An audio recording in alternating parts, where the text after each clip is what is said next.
Libercast presenta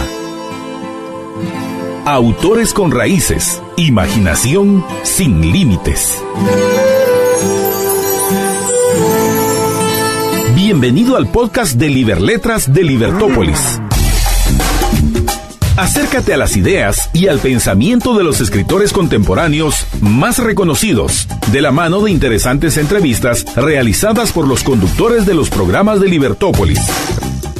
La Rapsodia del Crimen. Sí, bueno, este libro trata sobre el asesinato, el magnicidio del presidente de Guatemala, Carlos Castillo Armas, el 26 de julio de 1957. Este hecho, sobre el cual se tejieron varias versiones y conjeturas, quedó en las penumbras de la historia. Nunca se estableció con claridad quiénes fueron los responsables de este crimen, que ocurrió en uno de los pasillos de la Casa Presidencial de Guatemala. Surgieron varias hipótesis, se iniciaron investigaciones, pero todo aquel proceso se diluyó. Finalmente nadie fue condenado, a nadie se le adjudicó el crimen y aquello permaneció impune. O sea, una situación realmente curiosa, hasta cierto punto misteriosa, pero no misteriosa en los términos tradicionales, sino por la confabulación de intereses que confluyeron en ese momento en Guatemala en relación con este asesinato.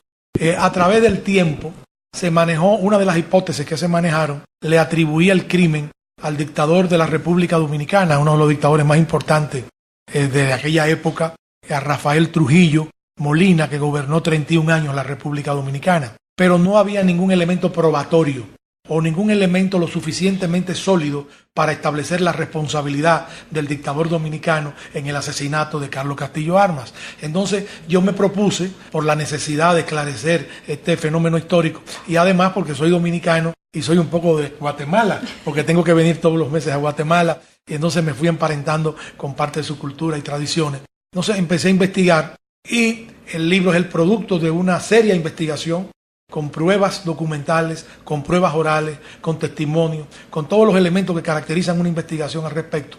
Y concluimos en la investigación con que el asesinato fue organizado y dirigido por el dominicano Rafael Trujillo en alianza con un sector militar del ejército guatemalteco que estaba distanciado, que se había indispuesto con el presidente Castillo Armas. Todo está, digamos, de alguna manera explicado en la obra.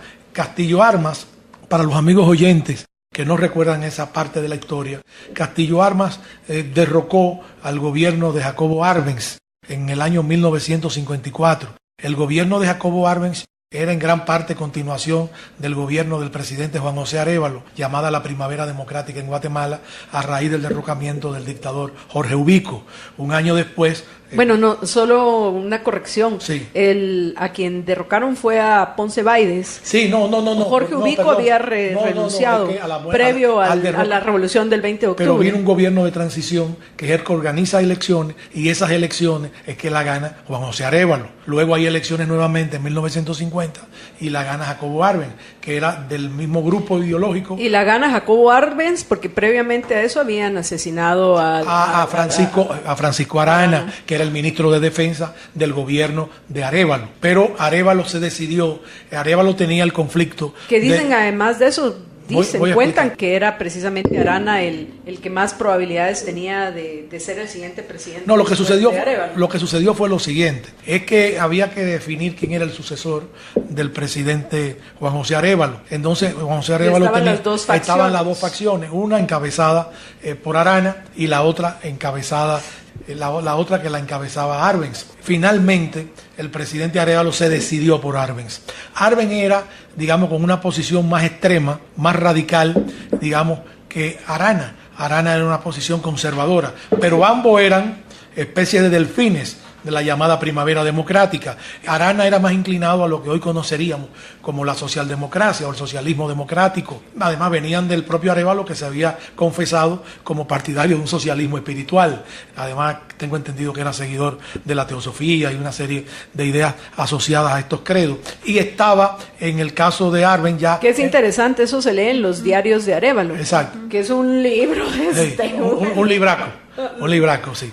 Entonces el otro extremo era Arbenz, que ya tenía posiciones más extremistas, más radicales. Todo esto parte del enfrentamiento con una famosa compañía norteamericana que era la compañía bananera más importante de Guatemala y de toda Centroamérica, la United Company.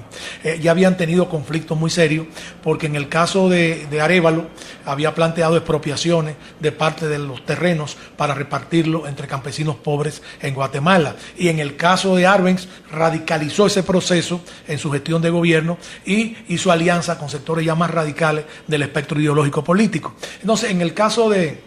Y más aún, la esposa de Arbenz era una comunista declarada. Exactamente, era muy amiga del principal jefe del Partido del Trabajo, que así se llamaba, el Partido Comunista de Guatemala. Ahora vamos a Castillo Armas. A Castillo Armas, porque es intereste que los oyentes sepan cómo la intervención, el chivo, como era conocido Trujillo. Y yo recuerdo que obviamente esta no es una novela, sino este libro lo que hace es presenta el resultado de las investigaciones que usted llevó a cabo en lo que respecta al asesinato de Castillo Armas y el involucramiento de Trujillo en ese asesinato. Pero para los oyentes es importantísimo entender cómo cambió al final de alguna manera el rumbo de la historia en nuestro país, este asesinato el asesinato de Castillo Armas, el magnicidio de Castillo Armas, y que de nuevo preguntarnos cómo que muy bien describió, en mi opinión, por lo que yo sé de Trujillo, muy bien describió Vargas Llosa precisamente en la fiesta del Chivo, la novela. Que este hombre, de los cuales hay muchos, megalómano, con autócratas, problemas de autoestima, que por eso procuran ubicarse por encima del resto, creyéndose superiores, en fin. ¿Por qué? O sea, se involucra porque suena, hay un grupo de militares en Guatemala, eso es lo que he entendido ahorita, que dice Tony Raful, que desean salir de Castillo Armas, Entonces vamos y le tocamos la puerta. Mire, don Chivo, usted nos puede ayudar a que nos queremos echar a Castillo Armas. O sea, eso no debe así. No. ¿Cuál era el interés de Trujillo en acabar con Castillo Armas? Rápidamente le voy a explicar rápidamente. Voy a tratar de explicarlo lo más rápido que pueda. Castillo Armas fue aliado de Trujillo. Castillo Armas se instaló luego que desertó, luego que logró escapar de la cárcel del gobierno, se instaló en Honduras. Allí instaló una base de conspiración para derrocar al gobierno de Arbenz. Esa fuerza liberacionista, que así se llamaba el Movimiento de Liberación Nacional, contó con el apoyo de 3 elementos claves para el logro de la revolución liberacionista. Uno era la Agencia Central de Inteligencia Norteamericana, la administración Eisenhower, para eso los papeles desclasificados lo constatan claramente. El generalísimo Trujillo de la República Dominicana, que estaba muy interesado en apoyar a Castillo Armas, no a Castillo Armas, sino que estaba interesado en desplazar al gobierno de Arbenz a la primavera democrática, por cuanto Guatemala se había convertido en un refugio de los exilados antitrujillistas dominicanos. Entonces para él era prioritario desde el punto de vista estratégico tener a Guatemala libre de antitrujillistas y de enemigos políticos de su gobierno. O sea, lo que él le preocupaba eran sus enemigos. Claro, sus enemigos. Y estaba el tercer grupo, que coincidió con ese proceso, que era el viejo dictador Somoza, el viejo Somoza. Fueron los 3 resortes fundamentales de apoyo a Castillo Armas. El apoyo a Castillo Armas se llevó a cabo. Castillo Armas llegó hasta visitar... ¿Qué pruebas hay de ese apoyo de Somoza a Castillo Armas? Castillo Armas llegó a visitar la República Dominicana en el año 1952-53 y allí recibió apoyo material y compromisos de Trujillo en su acción. Luego Castillo Armas reconoció que Trujillo había sido uno de los soportes más fuertes del Movimiento de Liberación Nacional, pero independientemente de eso... O sea, en el caso de Trujillo hay una declaración específica de Castillo Armas, pero hay algo más. ¿Y en el caso de Somoza? Hay algo, Somoza fue un soporte extraordinario, hay incluso documentos que están en el libro que atestiguan el apoyo de Somoza, pero yo quiero señalar lo siguiente: fue capturada un barco, una goleta dominicana, de marineros dominicanos con armas y con armamentos y apoyo a la liberación, a la invasión liberacionista de Castillo Armas. Fue apresada por el gobierno de Arbenz, e incluso el gobierno de Arbenz iba a llevar el caso a los organismos internacionales, pero en eso se produjo la invasión liberacionista y derrocaron a Arbenz. Eso está documentado en el libro. Una goleta que, por cierto, se llamaba La Siesta de Trujillo. Todo con datos específicos de la intromisión de Trujillo en los asuntos de Guatemala. Luego, cuando el triunfo de la liberación, Trujillo era de las personas que entendía que le debían gratitud, sobre todo cuando él invertía su dinero y sus fuerzas. Y él le pidió al presidente Castillo Armas varias cosas, entre ellas la entrega de los exilados dominicanos que habían sido apresados con el derrocamiento de Arbenz. Entre ellos el que más le interesaba a Trujillo, que era el general Miguel Ángel Ramírez Alcántara, que había sido asesor militar del gobierno de Arbenz, había sido apresado y era un enemigo de Trujillo que había participado en todas las intentonas para derrocar la dictadura dominicana de Trujillo. Castillo Armas no lo complació, no le entregó al general Miguel Ramírez Alcántara, ni hizo lo posible para apresar a los dominicanos que estaban en Guatemala, que se asilaron en las embajadas a raíz del derrocamiento del gobierno de Arbenz. Entonces ahí hubo una indignación de Trujillo y entendía que había sido un acto de ingratitud de Castillo Armas ante el pedimento que había hecho el generalísimo dominicano. Por otro lado, luego le pidió, para Trujillo era muy importante, usted habló del ego de Trujillo, era muy importante las condecoraciones. Le había pedido la condecoración del Quetzal, que es la condecoración, como saben los amigos, la Orden del Quetzal, que es la condecoración más alta.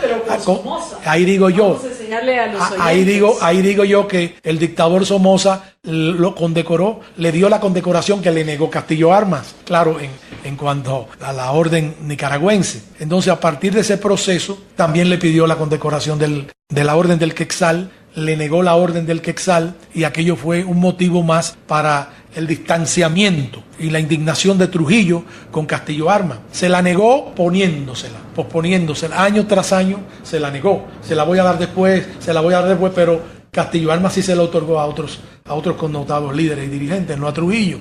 Y después Trujillo se indignó con él e incluso le pidió que le devolviera toda la ayuda material que le había dado para la liberación de Guatemala con el derrocamiento de Arbenz.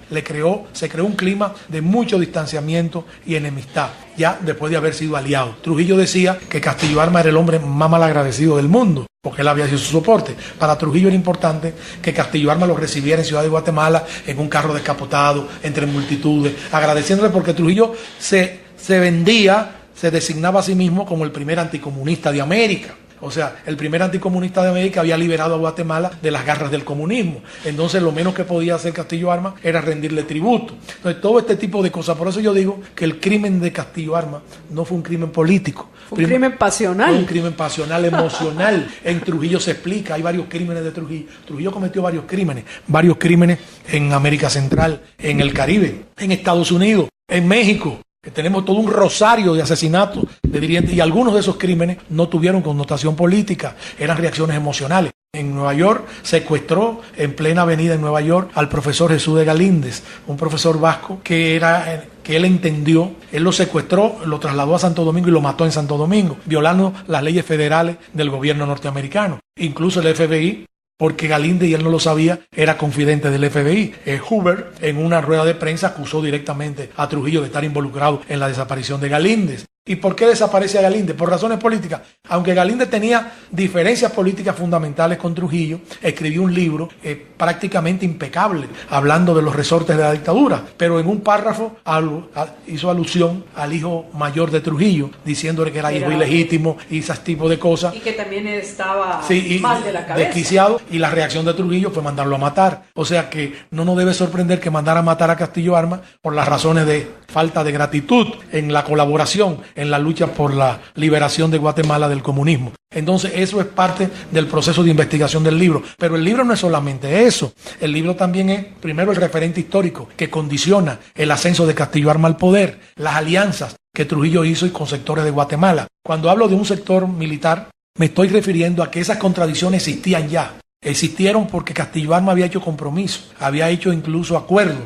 con varios de sus seguidores para alternarse en el poder. Y desconoció todos los acuerdos y se estaba preparando para reelegirse como presidente de Guatemala. Esto provoca fundamentalmente un distanciamiento con el jefe de Seguridad Nacional, que era el coronel Enrique Trinidad Oliva, que había sido íntimo amigo de él, colaborador de él, y que incluso compartió la Junta Militar. Entonces, siendo jefe de seguridad y siendo una figura incluso que estaba cuestionada en Guatemala porque había estado involucrada en actos de corrupción en aquella época, permaneció como jefe de seguridad. Penetró Trujillo al jefe de Seguridad Nacional y a través de un agente de Trujillo llamado coronel John Aves García, que lo hizo trasladar de la Embajada Dominicana en México a Ciudad de Guatemala, organizaron el complot que culminó la noche del 26 de julio en un oscuro pasillo de la Casa Presidencial con su vida. Yo de nuevo, regresando a los temas que hemos abordado hoy ya sobre la realidad política actual que hemos vivido en Guatemala, escuchando a Tony Raful, el contarnos parte de los resultados de esta investigación que se titula La Rapsodia del Crimen, Trujillo versus Castillo Armas.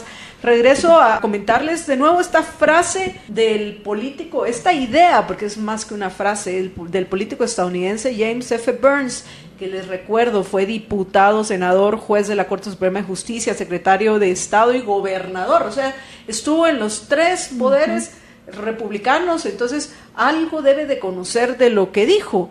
Y en fin, él describe lo que le sucede a la mayoría de quienes gobiernan con pocos límites. Y pienso que aquí Trujillo es un caso excelente de que prueba lo que dijo Burns y que también lo dijo Lord Acton, pero Burns lo que dijo es: el poder intoxica a los hombres. Cuando un hombre está intoxicado por alcohol, puede recuperarse, pero cuando está intoxicado por el poder, rara vez se recupera.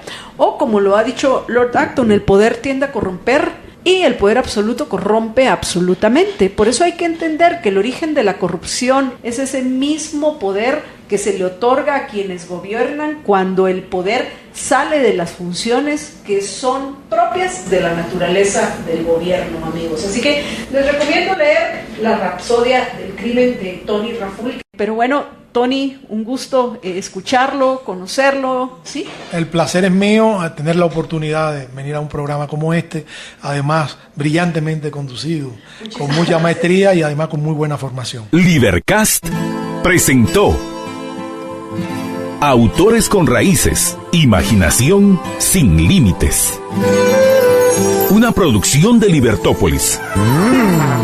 Recuerden que si quieren conocer más de nuestros programas, seguirnos en las diferentes redes sociales, o si quieren ver nuestros programas y conocer a nuestros conductores e invitados, pueden ingresar en www.libertopolis.com.